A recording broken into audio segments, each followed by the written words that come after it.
Assalamualaikum Beres, selamat datang kembali di Guru Gembel Channel. Kalau misalkan Baraya mendapatkan pertanyaan, apakah ormas keagamaan terbesar di Indonesia?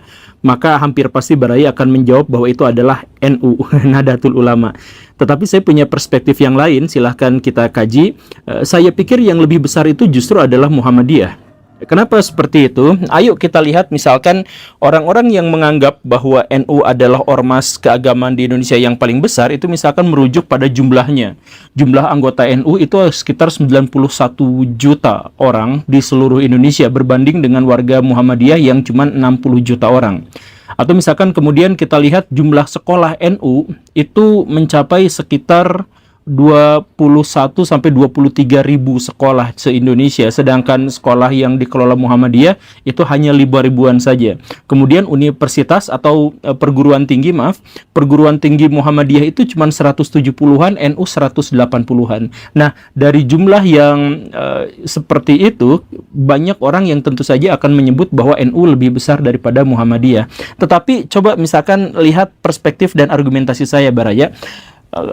Kalau misalkan kita melihat Universitas Muhammadiyah, maka universitas itu berlabel Muhammadiyah dan dikelola langsung Muhammadiyah dan memang didirikan atas nama Muhammadiyah. Sedangkan kalau misalkan kita melihat Universitas NU gitu, kita bahkan tidak pernah dengar atau jarang sekali mendengar ada Universitas NU gitu.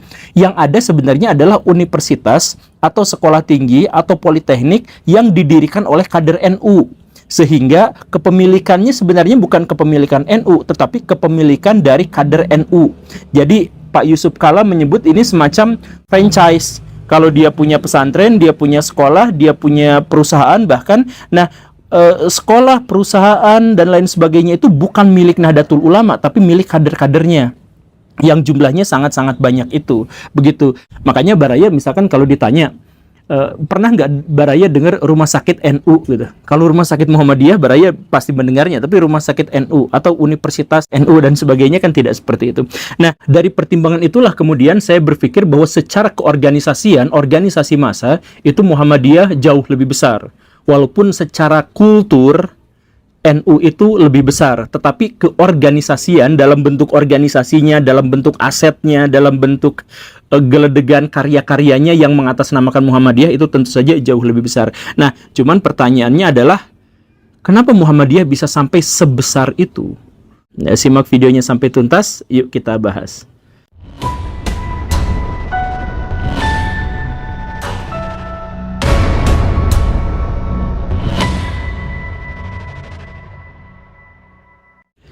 Saya bukan warga Muhammadiyah, tidak pernah berafiliasi dengan lembaga-lembaga yang mereka bangun, tidak pernah dikader dan lain sebagainya. Dan saya membuat video ini dalam konteks saya bukan orang Muhammadiyah, tetapi istri saya orang Muhammadiyah. Istri saya pernah kuliah di Muhammadiyah maksudnya. Nah, saya bercerita pada istri saya suatu waktu bahwa pahlawan nasional di Indonesia itu jumlahnya banyak, ratusan. Dari jumlah yang ratusan itu, 12 diantaranya itu adalah kader NU. Tetapi yang kader Muhammadiyah itu jumlahnya sampai 23, hampir 2 kali lipat lebih banyak daripada kader NU. Lalu saya sebutkan satu demi satu, diantaranya adalah Pak Sutomo, yang bikin Budi Utomo itu adalah kader Muhammadiyah. Dan bahkan Sutomo inilah yang kemudian bergerak dan membantu dalam pembentukan sekolah-sekolah dan rumah sakit Muhammadiyah. Kemudian Pak Sudirman, orang Muhammadiyah, seorang tentara yang legendaris di Indonesia, itu latarnya adalah guru dari Muhammadiyah. Kemudian Pak Kasman Singodimedjo, itu juga adalah orang Muhammadiyah. Beliau adalah ketua KNIP pada waktu itu. Dan tentu saja yang membuat istri saya agak heran itu adalah Bung Karno itu adalah Muhammadiyah. Istri saya bertanya, apa benar Soekarno itu Muhammadiyah? Dia kan pemikirannya begini dan begitu. Kemudian saya jelaskan bahwa Bung Karno itu bahkan sudah menjadi anggota Muhammadiyah sejak usia yang sangat muda. Jadi waktu masih kos-kosan di Pak Hos Cokro Aminoto, Pak Karno itu sering datang dan secara rutin ikut pengajian-pengajian Muhammadiyah langsung di bawah Pak Kiai Haji Ahmad Dahlan. Kemudian setelah lama mendengar ketika Bung Karno itu mendapatkan musibah, dibuang ke sana kemari dan sebagainya, Bung Karno itu sudah menjadi kader, bahkan pengurusnya Muhammadiyah di Bengkulu, ikut mengajinya, ikut jadi pengurusnya, kemudian bahkan menikahi kader Muhammadiyah yang lain, yaitu Ibu Fatmawati yang kelak menjadi ibu negara Indonesia. Setelah itu, Bung Karno terus-terusan ada di Muhammadiyah. Bahkan ini sesuatu yang unik. Ketika Bung Karno mulai pecah dengan kelompok-kelompok Islam, mulai mendekat ke golongan kiri, itu Bung Karno itu hampir dipecat sama Muhammadiyah. Keanggotaannya hampir dicoret. Tapi Bung Karno mohon-mohon, please bagaimanapun jangan coret nama saya dari keorganisasian Muhammadiyah. Dan memang tidak. Dan kemudian di tahun 50-an, tahun 60-an ketika Bung Karno semakin dekat kepada komunis dan semakin jauh dan dijauhi oleh kelompok-kelompok Islam, bahkan termasuk ketika Bung Karno itu memenjarakan Buya Hamka, salah satu tokoh paling fenomenal dan paling luar biasa dari Muhammadiyah, itu dipenjarakan, Bung Karno masih tetap tidak mau lepas dari keanggotaan Muhammadiyah. Bung Karno mengatakan, sekali Muhammadiyah, tetap Muhammadiyah, dan seterusnya Muhammadiyah. Dan salah satu amanah dari Bung Karno, yang pada akhirnya mungkin tidak diwujudkan, adalah Bung Karno ingin meninggal sebagai seorang Muhammadiyah, dan ingin dikafani dan ditutupi dengan bendera Muhammadiyah, atau logo-logo Muhammadiyah. Nah, ini sebenarnya tetap menegaskan bahwa Bung Karno itu adalah seorang Muhammadiyah. Nah, kenapa saya harus menjelaskan tentang ketokohan Bung Karno sebagai Muhammadiyah? Karena bagi saya ini adalah salah satu tangga yang sangat mudah dan sangat enak untuk bisa menjelaskan kenapa Muhammadiyah begitu besar dalam pikiran Soekarno. Apa itu? Yang pertama, karena Muhammadiyah itu mujadid, pembaharu. Ini sebenarnya adalah pola pikir yang khas dari Muhammadiyah, tetapi juga sangat klop dan cocok dengan Bung Karno gitu. Jadi Bung Karno itu kan pikirannya itu revolusi, pikirannya itu adalah konflik, pikirannya itu adalah mengkritik, pikirannya itu adalah mengerahkan massa, pikirannya adalah membuat sesuatu yang besar, yang revolusioner, yang mengubah, yang tidak lagi terikat pada kultur, yang tidak terikat pada gagasan dan pemikiran orang lain gitu. Nah, ini pada bagian-bagian besarnya ini mirip sekali dengan Muhammadiyah, dan Bung Karno itu sangat senang dengan ide ini, bahwa kalau misalkan kita terkait dengan agama, kemudian ada tafsiran dari pihak lain, kemudian kita kritik, ya kita gak usah disebut kualat. Saya mohon maaf ya kalau misalkan dianggap membandingkan, tapi kalau misalkan kita mengkritik Kiai NU gitu, atau misalkan orang-orang NU, itu kita bisa dituding kualat. Tapi kalau misalkan mengkritik Muhammadiyah, itu tidak. Biasa aja, dialektika, diskusi, memancing perdebatan, dan kemudian menghasilkan kesimpulan. Makanya kalau misalkan Baraya baca buku Islam Sontoloyo karya Pak Karno, itu kan sebenarnya di situ banyak bercerita tentang Muhammadiyah dan termasuk kritik-kritik beliau terhadap Muhammadiyah. Tetapi beliau masih mengaku sebagai Muhammadiyah, dan salah satu yang beliau sukai dari Muhammadiyah itu adalah kebiasaan mereka untuk berdialektika dan berdiskusi dan tidak anti terhadap kritik gitu. Tidak demi adab kita tidak mengkritik itu, misalkan tidak ada seperti itu langsung aja gitu. Dan karena karakteristiknya itu adalah mujadid, pembaharu, maka Muhammadiyah juga sangat terbuka pada modernisme. Ini yang sangat-sangat digandrungi oleh Pak Karno. Jadi Muhammadiyah itu bikin sekolah ketika pada waktu itu ada sebuah dikotomi. Jadi kalau bikin sekolah pasti buatan Belanda, kalau bikin pesantren pasti buatan pribumi. Itu di tahun 1920-an itu seperti itu. Nah, Muhammadiyah justru bikin sekolah agama atau sekolah bernafaskan agama tapi modern, dengan guru yang ada di depan, murid-murid yang duduk di meja seperti ini tidak ngampar, kemudian siswanya diam gitu, kemudian gurunya yang ngomong. Nah, tidak seperti itu, tapi misalkan di kelas-kelas gurunya bisa berdiskusi dan berdialog dengan siswa-siswanya dan sebagainya. Kemudian ide-ide modernisme terkait dengan ayo kita bangun rumah sakit, ayo kita bikin panti sosial, ayo kita bergerak dengan organisasi yang mapan dan sebagainya. Nah, Muhammadiyah itu justru menentang arus utama masyarakat Indonesia pada waktu itu yang menganggap modernisme, pikiran-pikiran bikin organisasi dan sebagainya itu adalah dari barat, dari Belanda, antek penjajah. Sedangkan kita tidak boleh seperti itu. Nanti kan ngikut-ngikutin kaum yang lain. Nah, Muhammadiyah tidak seperti itu. Jadi modern, dinamis, berani dikritik, kemudian berdiskusi gitu. Kemudian terbuka terhadap perubahan. Itu pikiran yang pertama yang membuat Muhammadiyah besar. Setidaknya dalam pikiran Soekarno seperti itu, dan saya setuju, itulah yang akhirnya menyebabkan Muhammadiyah menjadi organisasi yang sangat besar.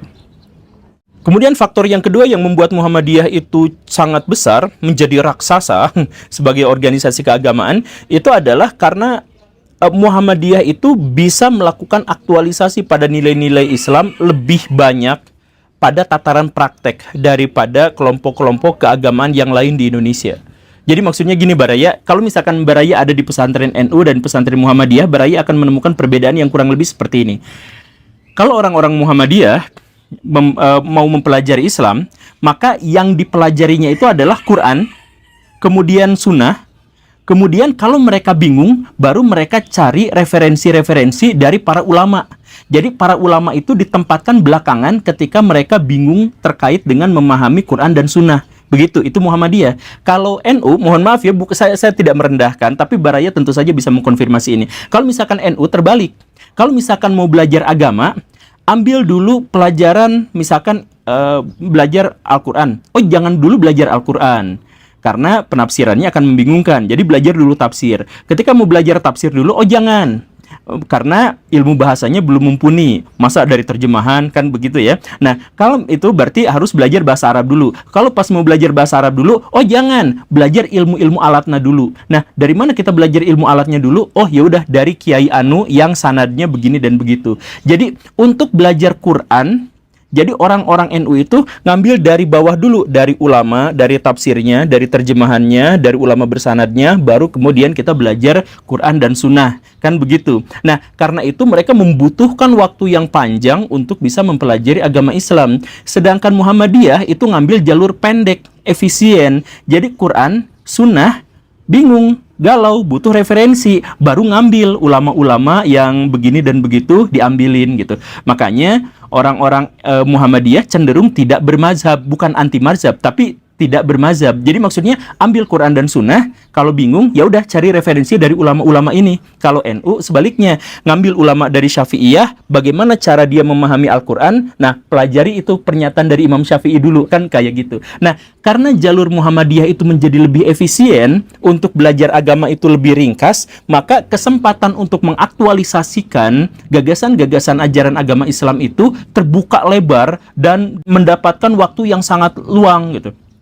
Aktualisasikan pikiran-pemikiran Muslim atau semangat-semangat Islam itu dalam sekolah-sekolah, dalam universitas-universitas, panti asuhan, gerakan-gerakan sosial, dan rumah sakit, gitu ya. Sekarang tambang, gitu, dan lain sebagainya. Nah, aktualisasi itu menjadi lebih besar. Makanya Muhammadiyah bisa mencetuskan doktor-doktor, bisa mencetuskan profesor-profesor di ilmu-ilmu, dalam tanda kutip ya, ilmu-ilmu sekuler, karena sudah basic keislamannya sudah kuat, karena ngambil belajar Islamnya itu jalur cepat, efisien. Kemudian alasan yang ketiga, kenapa Muhammadiyah menjadi lebih besar dalam pikiran saya, itu adalah karena orang-orang Muhammadiyah itu bersatu karena pemikiran yang sama. Sedangkan orang yang lain, khususnya dalam hal ini misalkan kalau kita bandingkan lagi dengan NU, NU bersatu karena kultur yang sama. Jadi kalau misalkan masyarakat NU, kadang-kadang mereka juga tidak tahu bahwa dirinya NU gitu. Atau sebaliknya, masyarakat yang tahlilan bukan NU pun disebut itu NU gitu.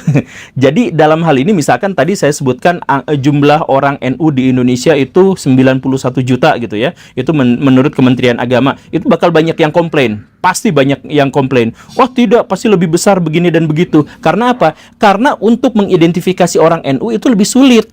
Apakah hanya ketika dia itu tahlilan itu disebut NU atau tidak, itu menjadi perdebatan. Apakah kalau misalkan seseorang itu melakukan selamatan itu disebut NU atau tidak, itu kebingungan. Dan kadang-kadang harus dihitung pada akhirnya dengan kartu anggota. Tapi banyak juga kiai-kiai NU yang tidak memiliki kartu anggota gitu. Kan begitu, atau ada lah yang tidak memiliki kartu anggota. Nah, ini berbeda dengan Muhammadiyah. Muhammadiyah itu tidak disatukan oleh sebuah kultur, tapi disatukan oleh sebuah pemikiran pembaharu. Kemudian itu faktor yang ketiga. Kemudian faktor yang keempat apa? Faktor yang keempat itu adalah bahwa orang-orang Muhammadiyah itu mampu mengelola konflik. Nah, ini saya pikir ini adalah sesuatu yang sangat unik. Tapi ini bahkan sudah terjadi di zaman Bung Karno yang tadi saya jelaskan itu. Kan Bung Karno itu waktu lagi puncak-puncaknya dekat sama PKI, itu sampai memenjarakan Buya Hamka yang orang Muhammadiyah. Tapi beliau itu tidak mau keluar dari Muhammadiyah gitu. Dan konflik dengan Buya Hamka adalah bukan atas nama Islam, tapi atas nama ideologi komunis, atas nama gagasan-gagasan pikiran Buya Hamka yang berbeda dengan Soekarno gitu. Kan begitu. Nah, tapi beliau tetap ada dalam ruang lingkup yang namanya Muhammadiyah. Dan ketika Bung Karno meninggal, imam sholat goib, imam sholat jenazah untuk Bung Karno itu adalah Buya Hamka. Jadi tetap tidak terpisah gitu. Nah, begitupun sekarang banyak sekali kader-kader Muhammadiyah itu yang liberal, yang fundamental, yang bahkan politikus itu bisa, dan semuanya bahkan bisa jadi ketua umumnya. Ketua umum Muhammadiyah pernah Amin Rais, yang didikan barat, yang politisi seperti itu. Bisa juga jadi Pak Syafi'i Ma'arif, yang pikirannya sangat liberal. Tapi bisa juga seperti Pak Din Samsudin, yang sangat kalem dan akademik gitu. Nah, jadi orang yang liberal, orang yang kayak gimana tetap bisa jadi Muhammadiyah, bahkan tetap bisa jadi ketuanya. Dan tidak ada perpecahan yang cukup untuk membuat mereka itu gontok-gontokan satu sama lain. Ini berbeda misalkan dengan NU. NU setiap pemilu pecah, setiap pilkada pecah. Bener gak sih? Bahkan perpecahannya itu bisa sampai membuat satu kelompok menyerang kelompok yang lain. Baraya tentu saja misalkan mengetahui ketika polemik nasab Ba'alawi itu muncul di kalangan NU saja, Muhammadiyah tidak ikutan, Persis tidak ikutan. Di kalangan NU saja, itu pecahnya itu luar biasa, sampai ada Banser digebukin. Baraya pernah lihat misalkan ada FPI perang sama Banser tuh pernah, padahal dua-duanya berlatar NU gitu. Dan atau misalkan ada warga NU yang membubarkan pengajian, ada warga NU yang misalkan menolak didirikannya masjid gitu. Baraya pasti pernah dengar yang seperti itu. Bahkan ada masjid Muhammadiyah dilarang sama NU, itu ada kejadian seperti itu. Karena apa? Karena pertentangan secara internalnya tidak mampu diakomodasi dengan sangat baik. Muhammadiyah itu mampu melakukan manajemen konflik yang baik. Saya tanya kepada Baraya sekarang ya, kapan Baraya pernah dengar ada orang Muhammadiyah ngegerebek pengajian lain?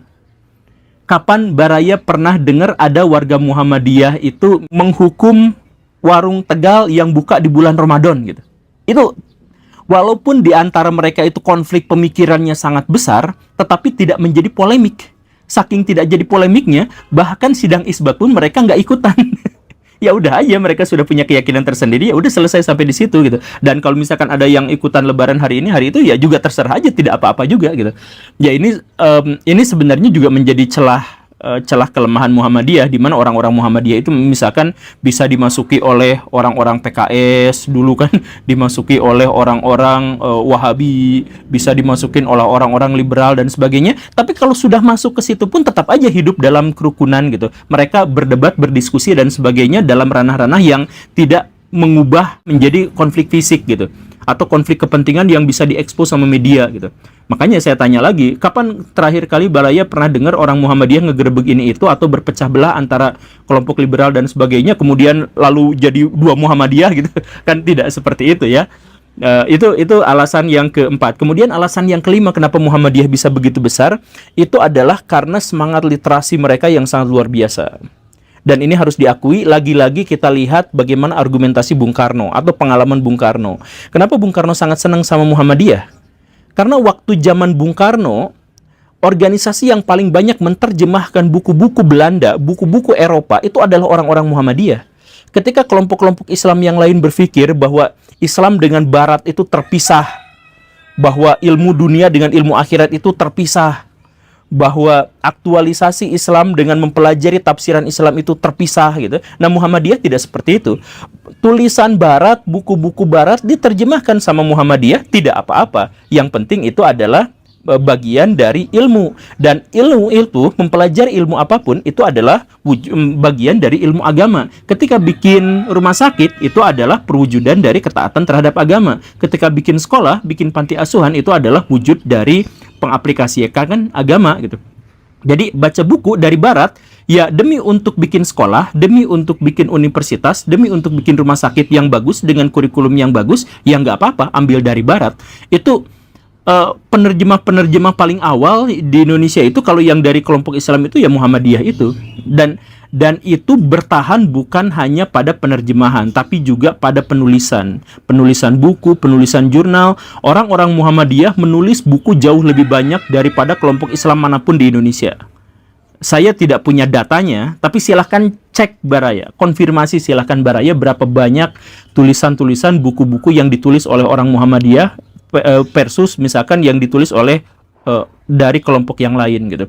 Dan ini sudah menjadi tradisi gitu. Bikin majalah, bikin buletin, kemudian bikin buku dan sebagainya, menerjemahkan buku dan sebagainya, itu adalah sudah kerjaan Muhammadiyah. Bahkan ada satu kebiasaan Muhammadiyah yang bertahan sampai sekarang, yang itu cukup unik, kayak orang Cina. Apa itu? Tiap rapat notulennya didokumentasikan. Jadi kalau rapat pun bahkan didokumentasikan, bahkan di arsip nasional itu yang di Jakarta itu, coba itu arsip-arsip Muhammadiyah itu banyak banget. Yang kadang-kadang nggak terlalu penting buat banyak orang karena isinya itu adalah arsip rapat gitu. Jadi notulen rapat apa segala rupa tuh ada di situ gitu. Jadi ketika NU misalkan kalau mau belajar Islam, pikirannya itu kan adalah kalau mau belajar Islam ya dari ulama. Ulamanya dari ulama, ulamanya dari ulama. Jadi apa? Mengembangkan tradisi lisan. Dari mulut ke mulut, tradisi lisan. Nah, kalau Muhammadiyah dari tradisi tulisan, dari baca, dari literasi. Jadi kalau misalkan belajar dari Kiai Anu, misalkan ya, bukan dengerin dia, kemudian lihat dia latarnya berguru pada siapa, bukan kayak gitu. Lihat dengerin orangnya, kemudian konfirmasi aja dengan buku sumbernya. Gitu. Jadi dengan Quran dan Sunnah atau dengan misalkan tafsir ini ya langsung aja dikonfirmasi. Karena yaitu Muhammadiyah terbiasa dengan literasi, terbiasa dengan tradisi-tradisi tulisan. Sedangkan yang lain, mohon maaf ya, biasanya itu dengan tradisi lisan. Nah, itu adalah 5 alasan yang bagi saya menjadi alasan kenapa Muhammadiyah menjadi besar. Oke, Baraya, itu saja ya. Terima kasih karena sudah menyimak. Saya Guru Gembul. Pamit. Assalamualaikum warahmatullahi wabarakatuh.